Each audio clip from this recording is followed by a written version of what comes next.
You were one of the people who was saved. And I lost my voice and I was paralyzed. I couldn't stand up, I couldn't do anything. I just lost the power to do anything because of the emotion that welled up and that I can recall today. It was the first time I'd heard his name. Now, you've heard that there was a movement to rehabilitate him and to bring him back from obscurity in the late 80s, and mostly by the efforts of his family and friends and so on. But that wasn't enough.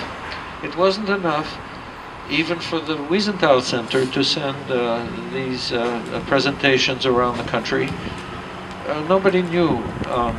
It's only now in the age of the internet that we suddenly have thousands of people who are recognizing themselves as being, if you want, the people who were saved by this man.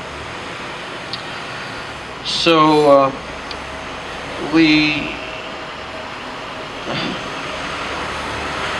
nothing much happened until I told the story to my daughter. And she is an organizer and a buff of the internet and of friends and social media and Facebook and so on. And so suddenly she found a man called Ari Mendez who lives in Salt Lake City. And she introduced him to me as her Father's Day present last year, which,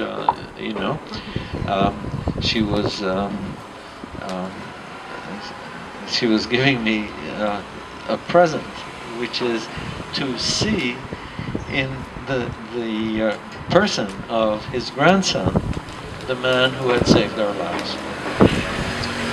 And we've become good friends since then. He tried to tell his story in Salt Lake, and there was no Utah connection, and the newspapers and the television wouldn't hear of it.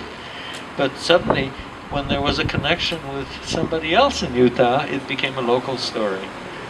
The governor and the mayor of Salt Lake City, the governor of Utah, have issued proclamations for Sousa Mendes, and so has the city of Philadelphia, the city of brotherly love. So we're seeing a change, a sea change occurring in, if you want, in the appreciation. From being totally unknown and forgotten, this man is now the second best known person of Portuguese ancestry, I think, after Christopher Columbus. So that's a turnaround.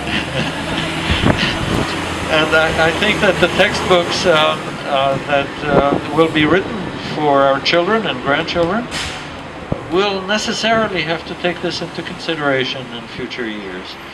So I think that all of you who are here are ambassadors for this story and for this man and for the gift that he made. He's truly a person who made a difference. And thank you all for agreeing and for being here today.